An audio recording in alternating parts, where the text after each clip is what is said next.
Good day and welcome to Alena Media TV. We are broadcasting from Toronto, Canada. I am Elsa Abraham, and in this episode we are bringing you editorial.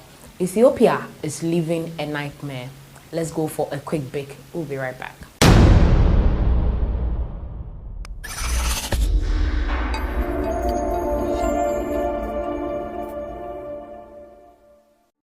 Welcome back from that short break. Now, Aid to the Church in Need reports that while the conflict has led to the deaths of hundreds of Christians, the violence is not motivated by religion, but by politics.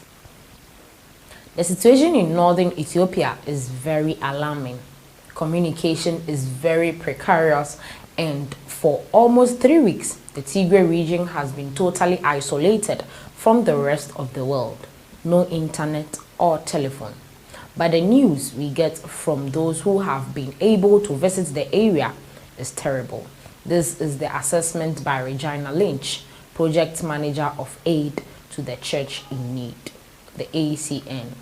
The Tigre region, whose capital is Mekelle, is the most northern region of Ethiopia and borders Eritrea and Sudan. About 95% of the population are Christians who are part of the Ethiopian Coptic Orthodox Church and belong to the Tigre ethnic group. Hundreds of citizens are being killed in the conflict in the Tigre region. Nobody knows for sure the number of deaths because still some people are missing. But we have been told that there are priests and church leaders among them. Shops, schools, churches, and converts have been robbed and destroyed, raped. Thousands of people have fled their homes. Many have crossed the border into Sudan, but others have sought refuge in remote areas, in the mountains, without water or access to food. News that has spread in recent days in many media outlets about the possible murder of 750 people in an assault on the Orthodox Church of St. Mary of Zion, Meiram Chison, in action last November, where according to the local tradition, the Ark of the Covenant is kept. We have not been able to verify the exact details of what would be a real massacre. Travel in the region is not currently possible, and communications are very much restricted to the media and aid workers. But we have received confirmation of a series of killings and attacks on innocent people in many parts of the region and also in the action area. The population is terrified. According to information received by the ACN, there might have been another massacre with more than 100 victims in the church of Meham Dengela in December.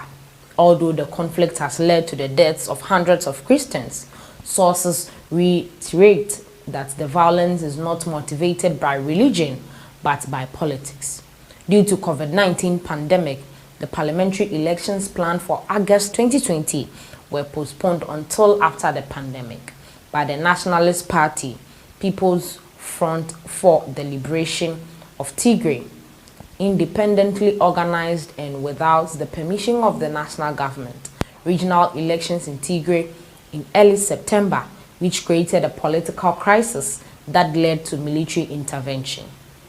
Last November, fighting broke out in the northern region after the Ethiopian Prime Minister Abiy Ahmed sent in federal troops who were reportedly joined by Eritrean troops to fight against the TPLF.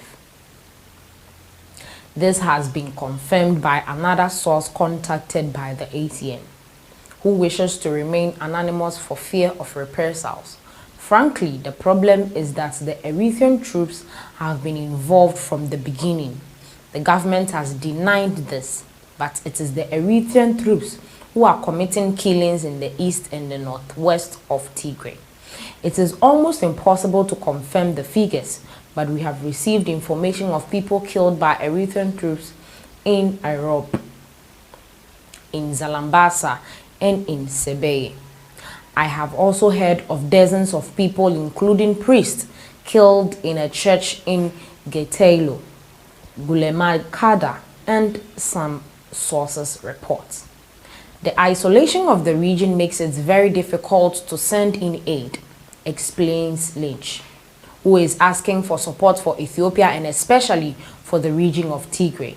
It is a political problem, but those who are paying with their lives are the ordinary citizens. This is a terrible situation. The suffering of so many people must be alleviated and comfort must be given to our Christian brothers and sisters who are isolated from the world in a situation of anguish, threatened by violence and terror. At the moment, it is almost impossible to access information, but we are joining in prayer for this country, its church, and its people. Maria Lozano, directly under the Holy Father, aid to the church in need, support the faithful wherever they are persecuted, oppressed, or in pastoral need. ACN is a Catholic charity helping to bring Christ to the world through prayer, information, and action. Founded in 1947 by Father Renfred van Straten, whom Pope John Paul II named an outstanding apostle of charity. The organization is now at work in over 145 countries throughout the world. The charity undertakes thousands of projects every year, including providing transport for clergy and lay church workers, construction of church buildings, funding for priests and nuns, and help to train seminarians. Since the initiative launched in 1979, 43 million aid to the church in need, child's Bible have been distributed worldwide. The situation is sad in Ethiopia, the Tigray region. This is where we end today's episode on editorial. Make sure you share to your friends. Let us know your comment. If you have similar situations in your country, just put it in the comments section below so that we can all talk about it. Thanks for watching.